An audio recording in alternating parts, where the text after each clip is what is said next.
తిరిగి BCN news కి స్వాగతం. రాష్ట్రంలో ఏ మూలన ఏ తప్పు జరిగినా దాన్ని వైసీపీకి అంటగడుతూ దుష్ప్రచారం చేస్తున్నారని అనంతపురం మాజీ ఎమ్మెల్యే అనంత వెంకటరామిరెడ్డి ఆక్షేపించారు. ఆ విధంగా జగన్ను అప్రతిష్ట పాలు చేస్తూ ఆయన రాజకీయంగా దెబ్బతీయాలనే కుట్ర సీఎం చంద్రబాబు నేతృత్వంలో జరుగుతోందన్నారు. అనంతపురం జిల్లా వైసీపీ కార్యాలయంలో ఆయన మీడియాతో మాట్లాడుతూ రాయదుర్గం నియోజకవర్గం కనేకల్ మండలం హనకన హాల్లో జరిగిన శ్రీరాముడి రథం దహనం కేసును వైసీపీ మీదకు నెట్టి రాజకీయంగా లబ్ధి పొందాలని టీడీపీ చూస్తుందని ఆరోపించారు. ప్రమాదం జరిగిన రోజునే రాయదుర్గం టీడీపీ ఎమ్మెల్యే కాల్వ శ్రీనివాసులు ప్రమాద స్థలాన్ని సందర్శించి మీడియాతో మాట్లాడుతూ ఈ ప్రమాదానికి రాజకీయాలకు సంబంధం లేదని వ్యక్తిగత కక్షలతోనే జరిగినట్లు చెప్పారన్న ఆయన అందుకు సంబంధించిన వీడియోను మీడియాకు చూపారు. మన అనంతపురం జిల్లా రాయదుర్గ అసెంబ్లీ నియోజకవర్గంలో కనేకల్ మండలం అనక హాల్లో ఒక దురదృష్టమైన సంఘటన కూడా జరిగింది. రాముల వారి రథాన్ని కొంతమంది అకతాయిలు అర్ధరాత్రి కాల్చడం నిజం కూడా దురదృష్టకరం, బాధాకరం కూడా. అందరూ కూడా ఖండించారు కూడా.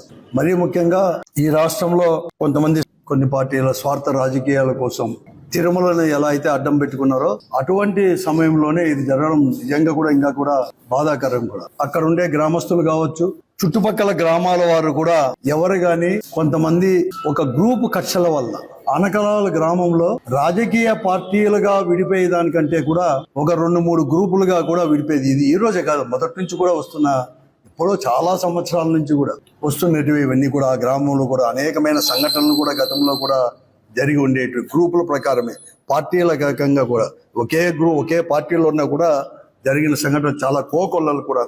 మేము గ్రూప్ రాజకీయాల్లో జరిగింటుందని చెప్పి విన్నాం అని మేమందరూ కూడా అనుకున్నాం. అదే విషయాన్ని చుట్టుపక్కల గ్రామాల్లో కానీ ఆ గ్రామంలో ఉండేవారు కూడా దక్కిందని పోలీసు వారు కూడా, పోలీసు కలెక్టరు అందరూ కూడా పోయి ఎంక్వైరీ చేయడం కూడా జరిగింది కూడా. అధికారులు కూడా, పోలీసు అధికారులు కావచ్చు, లేకపోతే రెవెన్యూ అధికారులు కావచ్చు, కలెక్టర్తో సహా కూడా అటువంటి అభిప్రాయాన్నే వ్యక్తపరిచారు కూడా ఈరోజు కూడా. ఎక్కడ కానీ, ఎందుకంటే నిన్న జరిగిన తిరుమల ఇష్యూస్ పైన మత టెన్షన్లు ఇవన్నీ ఉండకూడదని చెప్పిన దాంట్లో ఉండిన విషయాన్ని కూడా చెప్పడం కూడా జరిగింది.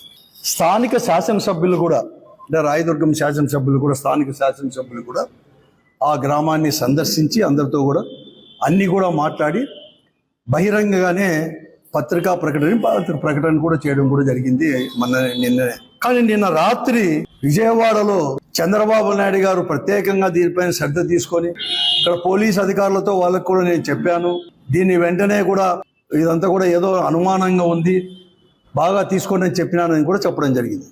తర్వాత ఇప్పుడే దీన్ని బాధాకరం ఏమంటే వైఎస్ఆర్ కాంగ్రెస్ పార్టీకి ఈరోజు ఈ సంఘటన కూడా చేయడానికి ఒక ప్రయత్నం అనేది కూడా జరిగింది.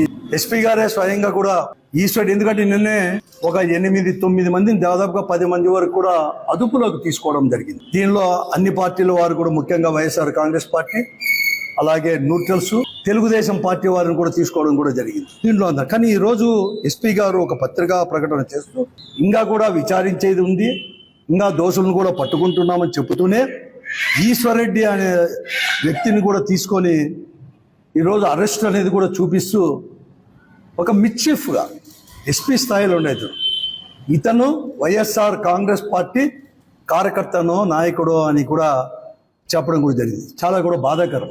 ఎస్పీ లాంటి వారు ఇంకా కూడా ఎంక్వైరీ కూడా పూర్తి కాలేదు. అక్కడ ఏ పార్టీకి సంబంధం లేకుండా అందరూ ఉన్నారు. ఎందుకంటే ఈ ఈశ్వరెడ్డికే నాకు తెలిసినంత వరకు మొన్న ఎన్నికల్లో కూడా ఈ ఈశ్వరెడ్డి అనే వ్యక్తి ముందు ఏ పార్టీ ఉన్నా కూడా, కానీ నిన్న ఎలక్షన్లో కూడా స్థానిక రాజకీయాలను బట్టి వీరు కూడా తెలుగుదేశం పార్టీకి కూటమికే చేసిన వారు. అవన్నీ కూడా ఇంకా విచారణ పూర్తిగా తీసుకొచ్చి ఒక వ్యక్తిని పార్టీకి వాళ్ళే చెప్పినారు. గ్రూపులకు సంబంధించి ఇదంతా కూడా జరిగింది. ఎందుకంటే ఒక వ్యక్తిగతమైన ఈర్షతో ఒక సామాన్యమైన కుటుంబం, పేద కుటుంబం వారే ఆ మూలింటి వారు అనే వారు కూడా ఇస్తే దానివల్ల జరిగిందని చెప్పేసి అందరూ భావిస్తుంటే ఒక పార్టీకి చెప్పడం కూడా దీన్ని మేము ఖండిస్తున్నాం. నేను ఒకటే, ఎందుకంటే ఈ పరిస్థితిని ఇప్పుడు చేస్తే ముందుగానే మత కలహాలను రెచ్చగొట్టాలని చెప్పి, రాజకీయంగా లబ్ధి పొందాలని చెప్పేసి, మరీ ముఖ్యంగా హిందూ మతాన్ని కూడా నిన్న తిరుపతి సంఘటన జరిగిన తర్వాత హిందూ మతాన్ని ఎంత కావాలంటే అంత రెచ్చగొట్టడానికి స్వయంగా అధికారంలో ఉండేవాళ్ళు, లా అండ్ ఆర్డర్ మెయింటైన్ చేయాల్సిన వాళ్ళు ఈ రాష్ట్రంలో ఉద్రిక్తతను తగ్గించి ఒక మంచి పరిపాలన ఇవ్వాల్సిన వారే ఈరోజు బాధ్యత గల వ్యక్తులే ఈరోజు ఒక ఉద్రిక్త వాతావరణాన్ని ఈ రాష్ట్రంలో కూడా సృష్టించి రాజకీయ లబ్ధి పొందడానికి అనేకమైన కుటిల ప్రయత్నాలు కూడా ఒక 4-5 రోజుల నుంచి కూడా జరుగుతాయి. దేవాలయాలకు సంబంధించిన రథాల భద్రతపై ప్రత్యేక నిఘాను కొనసాగిస్తామని సీఐ సురేష్ బాబు పేర్కొన్నారు. అనంతపురం జిల్లా వరవకొండలోని గవిమఠం, మల్లేశ్వరాలయం, పార్క్ ఆంజనేయ స్వామి ఆలయాలతో పాటు మండలంలోని పెన్నహోబిలం, లక్ష్మీనరసింహస్వామి ఆలయానికి సంబంధించిన రథాలను సందర్శించారు. అక్కడ ఉన్న భద్రతా చర్యలను పరిశీలించారు. సంబంధిత ఆలయ అధికారులు రథాలు ఉన్న ప్రదేశాల్లో సీసీ కెమెరాలు, కాపలా వ్యక్తులను ఏర్పాటు చేసుకోవాలని సూచించారు. శ్రీకాకుళం జిల్లా సంతబొమ్మాలి మండలం మూలపేట గ్రీన్ఫీల్డ్ పోర్ట్ నిర్వాసితులకు పరిహారం చెల్లింపులో అక్రమాలపై సమగ్ర విచారణ జరిపిస్తామని మంత్రి అచ్చెన్నాయుడు పేర్కొన్నారు. మూలపేట విష్ణు చక్రం గ్రామస్తులతో ఆయన సమావేశం నిర్వహించారు. వైసీపీ హయాంలో అడ్డగోలు దోపిడీకి అధికారులు పూర్తిస్థాయిలో సహకరించారంటూ గ్రామస్తులు ఫిర్యాదులు చేశారు. అప్పట్లో టీడీపీ మద్దతుదారులకు ఉద్దేశపూర్వకంగానే చెల్లింపులు ఆపేశారని పేర్కొన్నారు. తక్షణమే సర్వే చేసి లోపాలు సరిచేస్తామని మంత్రి భరోసా ఇచ్చారు. వచ్చే జూన్ 12వ తేదీ నాటికి మూలపేట ఓడరేవు సిద్దమవ్వాలన్నది ముఖ్యమంత్రి చంద్రబాబు నాయుడు ఆకాంక్షని అచ్చెన్న వెల్లడించారు. శ్రీకాకుళం జిల్లా వెనకబడినటువంటి జిల్లా, మత్స్యకారులు వలస వెళ్ళినటువంటి జిల్లా. ఈ జిల్లాలో ఒక పోర్టు కావాలనేది కొన్ని దశాబ్దాలుగా జరుగుతున్నటువంటి కళ. దాన్ని రూపురేఖలు చేయాలని ఆ రోజు భావనపాడులో ల్యాండ్ ఎక్విజిషన్ చేసి టెండర్లు పిలిచాం. దురదృష్టవశాత్తు ఆ పోర్టు ఈ ప్రభుత్వం వచ్చిన తర్వాత క్యాన్సిల్ చేసింది. అయితే చాలా తప్పుడు నిర్ణయం తీసుకున్నారు.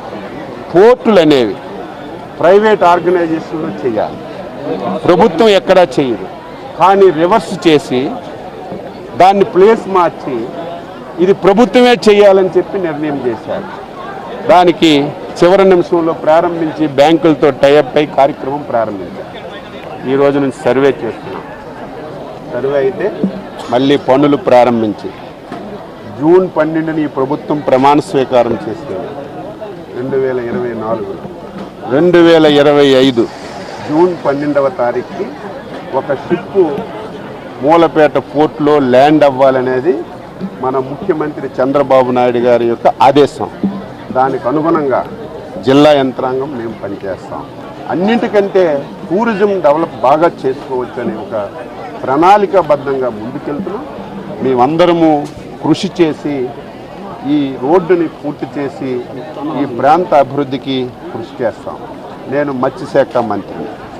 ఈ ప్రాంతంలో వలసలు వెళ్తున్నారు. ఈరోజు 2 హార్బర్స్ శాంక్షన్ అయ్యారు. ఒకటి మనకి బుడగట్లపాలెం, రెండవది ఆ రోజు మంత్రి, మత్స్యశాఖ మంత్రి, ఎప్పుడూ రాజకీయ నాయకులు ప్రజలకు మోసం చేయకూడదు. అసలు మంజూరే కాకుండా ప్రభుత్వంలో కాగితమే లేకుండా ఆ రోజు ఓట్ల గురించి ఏదైతే మంచినీళ్ళపేటలో ఒక హార్బర్ శాంక్షన్ అయిపోయిందని కొబ్బరికాయ కొట్టేసి ఎవడికో ఒకడికి అప్పచెప్పి కొంత కంకరేసి ఇది మంజూరు అయిపోయిందని చెప్పి సాక్షాత్ ఒక మంత్రే మాయ మాటలు చెప్పారు. నేను వచ్చిన తర్వాత చూస్తే అసలు ఆ ప్రపోజల్ ఎక్కడ లేదు. నేను బుడగట్లపాలెం వీలైనంత తొందరగా నేను కలెక్టర్ గారు, హెచ్ఎల్ ఎమ్మెల్యే గారు వెళ్తాం. బుడగట్లపాలెంని యుద్ధ ప్రాతిపదికన స్టార్ట్ చేస్తాం. నేను ఇచ్చాపురం నుంచి హెచ్ఎర్ల వరకు ఇంకా అన్ని దగ్గర హార్బర్లు కట్టలేవు. ఎక్కడ ఫిష్ ల్యాండింగ్ సెంటర్స్, కొన్ని దగ్గరలో ఫిష్ ల్యాండింగ్ సెంటర్లు పెట్టచ్చు, కొన్ని దగ్గరలో ఫిష్ హార్బర్స్ పెట్టచ్చు. ఈ 2 వెరిఫై చేసి ఈ జిల్లాలో మత్స్యకారులు ఇతర ప్రాంతానికి వలసలు వెళ్లకుండా పూర్తి స్థాయిలో ఇక్కడే ఉండి జీవన ఉపాధి కల్పించే విధంగా ఈ ప్రభుత్వం కృషి చేస్తుందని చెప్పి సందర్భంగా తెలియజేస్తారు. వార్తలు ముగించే ముందు ముఖ్యాంశాలు మరోసారి. దేవుడిపై నమ్మకం ఉందని చిత్తశుద్ధిని నిరూపించుకోండి. జగన్ కు హితవు పలికిన ఆర్థిక శాఖ మంత్రి పయ్యావుల కేశవ్.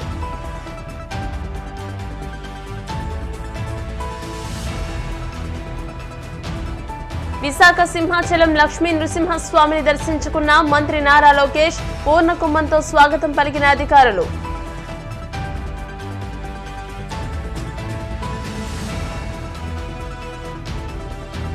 ఏ తప్పు జరిగినా జగన్మోహన్ రెడ్డికి ఆపాదించడం సరికాదు. కూటమి ప్రభుత్వానికి హితవు పలికిన అనంతపురం మాజీ ఎమ్మెల్యే అనంత వెంకటరామిరెడ్డి.